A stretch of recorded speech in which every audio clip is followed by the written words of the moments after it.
Today we will be doing the experiment to determine the strength of given acid using pH meter. Now, strength of an acid, it is expressed as pH. So to determine the pH, first we have to determine pKa value.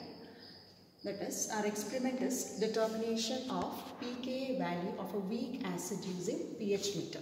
Here we have chosen weak acid because a strong acid, it will be completely ionized. So unionized acid, it will be less, and therefore this method, it is applicable only for weak acids like acetic acid, formic acid, etc. So when a solution of acetic acid, it will exist in the form of acetate ions and hydronium ions. Here the H plus ion of the acid, it will combine with water form hydronium ions. So for this, the dissociation constant, that is Ka, it can be represented as the product of molar concentration of products divided by molar concentration of reactants. So here the products are acetate ion and hydronium ion. So product of molar concentration of products means concentration of acetate into concentration of hydronium ion divided by molar concentration of reactants, that is acetic acid and water. So here we are not taking water because it will be present in excess and therefore its concentration remains constant. So Ka, that is dissociation constant of weak acid, it can be represented as molar concentration of product of molar concentration of the products divided by molar concentration of reactant.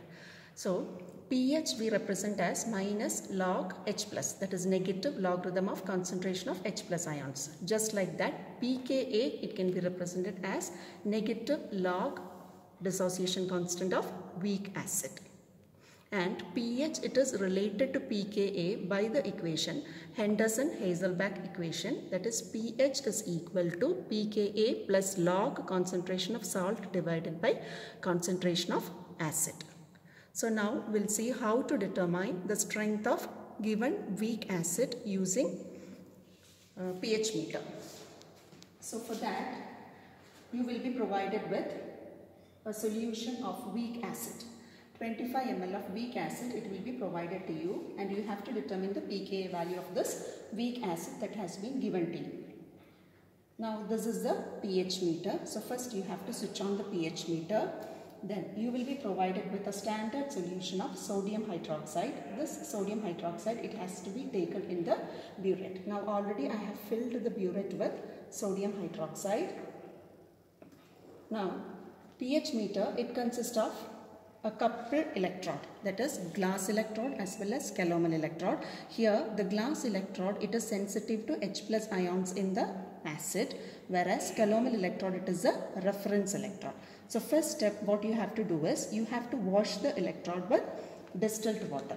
So with distilled water, I'll just wash the electrode, and now it has to be immersed into the solution that has been provided to you.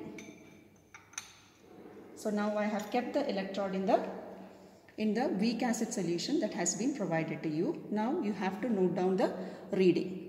The reading in the pH meter, it is 2.61. Now I have not added any sodium hydroxide. So without addition of sodium hydroxide, the reading is 2.62.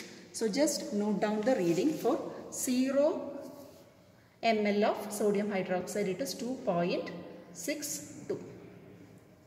Now I am going to add 0.5 ml of sodium hydroxide.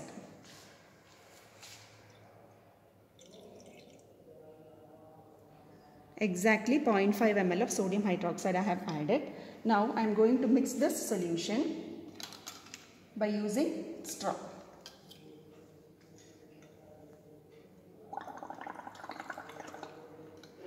So after adding 0.5 ml of sodium hydroxide, I have blown the solution so that the solution is of uniform concentration. Now you check the reading, it is 3.62. Now the pH meter has shown a reading of 3.62. So just note down the reading, 3.62. Now again you will be adding 0.5 ml of sodium hydroxide and again blow, so that the solution get mixed. Now again note down the reading, it is 3.99. So 3.99. Every time you will be adding 0.5 ml of sodium hydroxide, and this has to be repeated. You can see that the pH value, it will keep on increasing, and this you will have to continue till a hike or a steep rise in the pH value will be observed. After that you have to take 3 or 4 readings extra. So now you will get all the pH readings for each addition of 0.5 ml of sodium hydroxide. Now you have to find out delta V. Delta V, it is the difference in volume. That is, for each addition we are adding how much ml? We will be adding 0.5 ml of sodium hydroxide. So for this addition we have added 0.5 ml. So for this it will be 1 minus 0.5. Again it will be 0.5. So for each it will be 0.5. Now next is you have to determine delta pH. Delta pH, it will be, for this it will be this minus this, that is 3.62 minus 2.62. So it will be 1. For this, for addition of 1 ml of this sodium hydroxide, the delta pH value, it will be this value minus this value. So it will be 0.37. This 3.99 minus 3.62. Now using this delta pH and delta V, you have to calculate delta pH by delta V. So delta pH by delta V value you will get here. Now you have to plot 2 graphs in this experiment. So first graph is delta pH by delta V versus volume of NaOH. So with these values, when you plot the graph, you will be getting a graph of this pattern. Now here you can see a peak is observed in the first graph. Now from this peak you just extrapolate a line to the x-axis. Now this will give you the equivalence point, represented as V equivalence. Equivalence point, it is nothing but the volume of NaOH that is required to neutralize the weak acid that has been given to you. All weak acid to be neutralized with this volume. So that is the equivalence point of this acid. So full equivalence point, it is V equivalent, you will get it from the graph. Suppose if that is 6 ml, you are getting it as 6 ml. Then half equivalence point means the amount of sodium hydroxide that is required to neutralize half of the acid present in the solution. So it will be V equivalent divided by 2. So 6 by 2, it will be 3 ml. So you are getting the half equivalence point as 3 ml.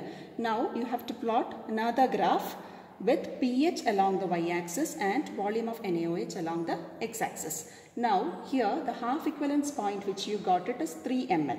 So from 3 ml, here you have to draw a line. Here you will, when you plot the graph, you will be getting an S-shaped graph. Okay. Now with the half equivalence point, here you have to, from the half equivalence point, you have to extrapolate a line to the graph, and from there to the y-axis. Here you will extrapolate like this. Now this corresponds to the pKa value. This will be the pKa value of the acid that has been given to you, because at half equivalence point, as per Henderson's equation, at half equivalence point pH becomes equal to pKa value, because see here Henderson's equation is pH is equal to pKa plus log concentration of salt divided by concentration of acid. Here what is the salt that is being formed? Now you are provided with acetic acid solution. So to the acetic acid solution which has been provided to you, we are adding 0.5 ml of NaOH every time. So when you add NaOH, what happens? Acetic acid, it will react with sodium hydroxide and forms the salt, that is sodium acetate. So this is the salt that is formed. So equivalence point means the amount of NaOH that is required to convert all the acid to salt, that is equivalence point.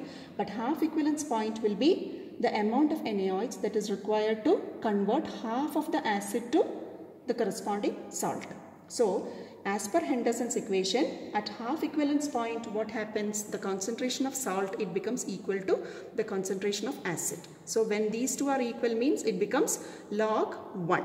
Log 1 is nothing but it is 0. So at half equivalence point, pH becomes equal to pKa. So that is what we obtain from the graph. From the second graph, we are getting at half equivalence point, which was 3 ml here. So at half equivalence point, when we extrapolate, we are getting the pH value at that pH it is equal to pKa. So this is how we determine the pH of a weak acid using pH meter. Thank you.